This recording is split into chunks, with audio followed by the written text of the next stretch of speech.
Você já teve aquela estranha sensação de estar assistindo a um filme cujo final parece familiar, mas que, ainda assim, os diretores insistem em dizer que desta vez será diferente? Quando abrimos as manchetes de hoje e vemos notícias sobre tensões entre os Estados Unidos e o Irã, movimentação de tropas, exercícios militares, ameaças cruzadas e a participação cada vez maior de outros países do Oriente Médio, é difícil não sentir um certo déjà vu histórico. Décadas passam, presidentes mudam, governos caem, mas o tabuleiro parece sempre voltar ao mesmo ponto de tensão. A narrativa que normalmente chega até nós é simples. De um lado, a defesa da segurança internacional.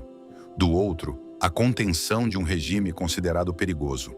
Mas quando analisamos a história com um pouco mais de calma, a pergunta inevitável surge: será que o que vemos nas manchetes conta realmente toda a história? Ou estamos observando apenas a superfície de um jogo geopolítico muito mais complexo e muito mais antigo? Capítulo 1.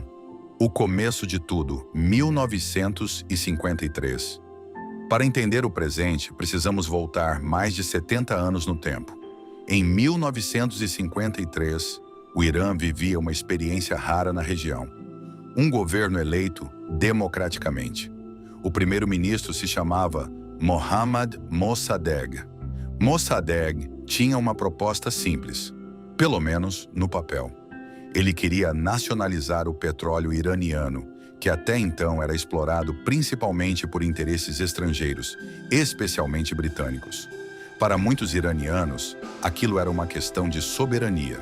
Mas para potências ocidentais, em pleno início da Guerra Fria, a decisão foi vista como uma ameaça estratégica. O resultado foi uma operação secreta, conduzida pela Central Intelligence Agency e pelo serviço britânico MI6. A operação ficou conhecida como Operation Ajax. O governo eleito foi derrubado. No lugar, voltou ao poder o monarca Mohammad Reza Pahlavi, que governaria o país por mais de 2 décadas com forte apoio ocidental. E aqui surge uma primeira pergunta incômoda. Se a defesa da democracia sempre foi um valor central da política externa ocidental, por que uma democracia foi derrubada justamente quando tentou controlar seu próprio petróleo? Essa decisão plantou uma semente profunda de desconfiança no Irã. Uma desconfiança que ainda ecoa até hoje. Capítulo 2. A Revolução que Mudou. Tudo avançamos para 1979. Após anos de governo autoritário do Shah, repressão política e crescente desigualdade social, uma revolta popular tomou as ruas do país. O resultado foi a Iranian Revolution. O Shah deixou o país. E o poder passou para um novo regime liderado pelo líder religioso Ruhollah Khomeini. Nascia a República Islâmica do Irã. Para muitos iranianos, aquilo representava a libertação de uma influência estrangeira. Para Washington, significava algo completamente diferente. Um país estratégico no Oriente Médio, rico em petróleo, agora estava governado por um regime fortemente anti-americano.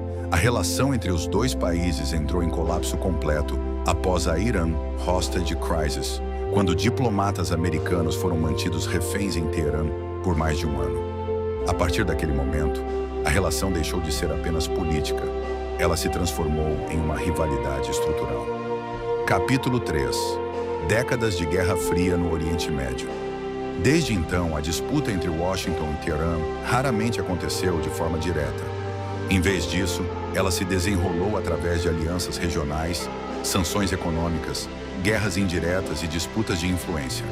Durante a Irã-Iraque War, por exemplo, os Estados Unidos apoiaram indiretamente o Iraque de Saddam Hussein. Mais tarde, vieram décadas de sanções econômicas contra o Irã. E o tema que passou a dominar a atenção foi o programa nuclear iraniano. O Irã afirma que seu programa é voltado apenas para fins energéticos. Os Estados Unidos e seus aliados sempre expressaram preocupação com a possibilidade de desenvolvimento de armas nucleares. Essa disputa levou ao Acordo Nuclear de 2015, o Joint Comprehensive Plan of Action. O acordo limitava o programa nuclear iraniano em troca da suspensão de sanções. Mas em 2018, os Estados Unidos se retiraram do acordo. e a tensão voltou a crescer rapidamente. Capítulo 4. O Oriente Médio no meio do tabuleiro. Hoje, o conflito entre EUA e Irã raramente envolve apenas dois países. Ele se espalha por toda a região. Aliados americanos como Saudi Arábia, United Arab Emirates, Bahrein e Kuwait fazem parte do equilíbrio regional. Do outro lado, o Irã mantém relações e alianças com diversos grupos e governos na região. Isso transforma qualquer escalada em algo muito maior do que um simples conflito bilateral. E existe ainda um ponto estratégico crucial: o Strait of Hormuz. Cerca de 1/5 do petróleo mundial passa por essa estreita rota marítima. Qualquer instabilidade ali tem impacto direto na economia global. E novamente surge uma pergunta inevitável. Quando tensões aumentam nessa região, estamos diante de um conflito ideológico? Estamos diante de um conflito ideológico ou de uma disputa por influência sobre uma das regiões energéticas mais importantes do planeta? Capítulo 5. Narrativas em conflito. Cada lado apresenta sua própria versão da história. O Irã afirma que está defendendo sua soberania e resistindo à pressão externa. Os Estados Unidos dizem que estão tentando impedir a proliferação nuclear e manter estabilidade regional. Ambas as narrativas têm elementos reais, mas também deixam perguntas no ar. Quem realmente se beneficia quando tensões aumentam? Quem ganha quando a instabilidade se prolonga por décadas? Indústrias militares, potências regionais buscando mais influência, governos que precisam fortalecer apoio interno. A história mostra que conflitos internacionais raramente são movidos por uma única motivação.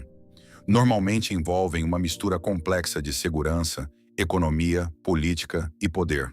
Conclusão: o que realmente sabemos? No final das contas, para o cidadão comum que acompanha essas notícias do outro lado do mundo, muitas coisas continuam pouco claras.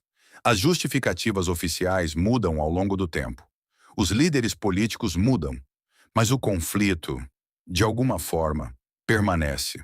Talvez existam ameaças reais, talvez existam interesses estratégicos legítimos, mas também é possível que parte das decisões mais importantes esteja sendo tomada em círculos de poder muito distantes da compreensão do público.